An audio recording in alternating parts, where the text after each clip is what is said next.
اچھا، کیا مولا لفظ کہنے سے منع کرنے والی کوئی حدیث صحیح مسلم کے اندر موجود ہے؟ یہ میرے بھائیوں، جو یہ والا جو مولا ہے یا اس طرح کی کئی احادیث اور کتابوں کے اندر بھی موجود ہے کہ وہ کس مولا کہنے کی اور کس سید کہنے کی بھی ممانعت احادیث کے اندر آئی ہے، لیکن اس کے بعد نبی علیہ السلام نے ان چیزوں کی اجازت مرمت فرمائی ہے اور کنڈیم کر دی ہے کہ کس طرح کا لفظ سید استعمال کرنا اور کس قسم کا لفظ مولا استعمال کرنا منع ہے۔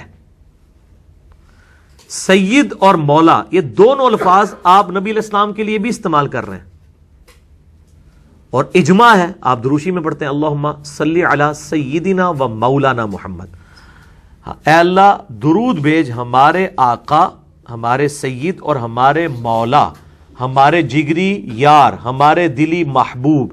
مولا کہتے ہیں النبی اولا بالمؤمنین من انفسہم وازواجہ امہاتہم، سورۃ الاحزاب آیت نمبر 6۔ نبی علیہ السلام مومنین کی جانوں سے بڑھ کر ان پر حق رکھتے ہیں، اور نبی کی بیویاں امت کی مائیں ہیں۔ اولا مولا، اسی طریقے سے سورہ التحریم کی آیت نمبر 4 میں آیا نا، ان اللہ ہوا مولاہ وجبریل وصالح المؤمنین۔ اعوذ باللہ من الشیطان الرجیم، بسم اللہ الرحمن الرحیم۔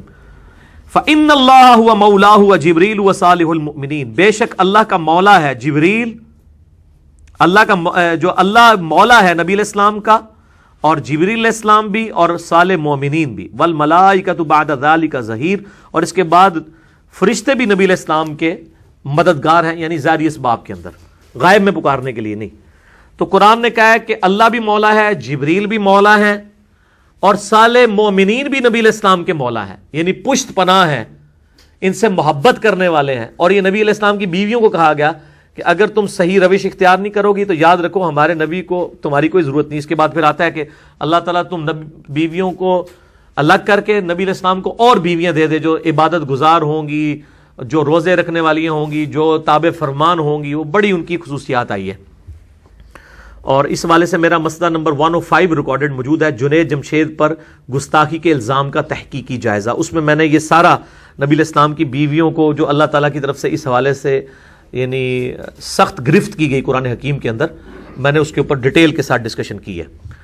تو قرآن پاک میں کہا گیا مولا ہے، اور اس کی ایکسپلینیشن نبی علیہ السلام نے خود کر دی ہے۔ جامعہ ترمذی میں حدیث ہے، سنن نسائی الکبریٰ کے اندر حدیث موجود ہے، مسند احمد کے اندر حدیث موجود ہے، اور اس کے علاوہ کئی کتابوں میں یہ صحیح سند کے ساتھ حدیث ہے کہ نبی علیہ السلام نے غدیر خم پہ مولا علی علیہ السلام کا ہاتھ پکڑ کے صحابہ کے سامنے بلند کر کے کہا تھا من کنت مولاہ فہذا علی مولاہ، جس کا مولا میں اس کا مولا علی، یعنی جو مجھ سے جگری محبت رکھتا ہے وہ نبی حضرت علی سے بھی جگری محبت رکھے۔ اور اس وقت آپ علیہ السلام نے یہ پھر آیت بھی پڑھی النبی اولا بالمؤمنین من انفسہم وازواجہ امہاتہم۔ غدیر خم کی حدیث پہ میرا ڈیٹیل لیکچر ہے، آپ یوٹیوب پہ لکھیں غدیر خم کی حدیث، لاکھوں لوگ دیکھ چکے ہیں، 8 طرق میں نے اہل سنت کی کتابوں سے بیان کیے ہیں۔ تو اگر نبی علیہ السلام نے یہ ممانعت کی ہوتی تو آپ اپنی وفات سے 2.5 مہینے پہلے من کنت مولاہ فہذا علی مولاہ کیوں کہہ رہے ہوتے، اور پوری امت اللہم صلی علی سیدنا و مولانا محمد کیوں کہہ رہی ہوتی۔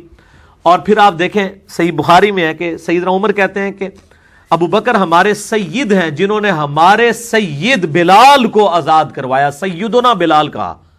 ایک عرب کے سردار نے ایک حبشی کو، غلام کو کہا سیدنا بلال۔ اسلام کی برکت ہے نا۔ تو یہ مولا اور سید کے لفظ ان معنوں میں بالکل درست ہے۔ باقی مشکل کشا کے معنوں میں وہ قرآن میں آ گیا انت مولانا فانصرنا علی القوم الکافرین۔ مشکل کشا والے معنوں میں صرف اللہ ہی ہے، وہ دعا صرف اللہ ہی سے میرا لیکچر ہے۔ اور آپ ایک یوٹیوب پہ میرا کلپ ہے علی کا صحیح شیعہ کون ہے، who is true Shia of Ali, English میں لکھیں یا اردو میں، میرا کلپ کھل جائے گا جس میں نے مولا کے دونوں معنوں کے اوپر ڈیٹیل سے بحث کی ہے۔ یہ کوئی ایسا سوال نہیں ہے جو میں نے ان چیزوں کو ایڈریس نہ کی ہو۔ جن چیزوں کی ممانعت آئی ہے وہ اور ہے، جن چیزوں کی ممانعت نہیں آئی وہ اور ہیں۔ ان چیزوں کو آپس میں مکس نہیں کرنا چاہیے۔ ٹھیک ہوگا جی؟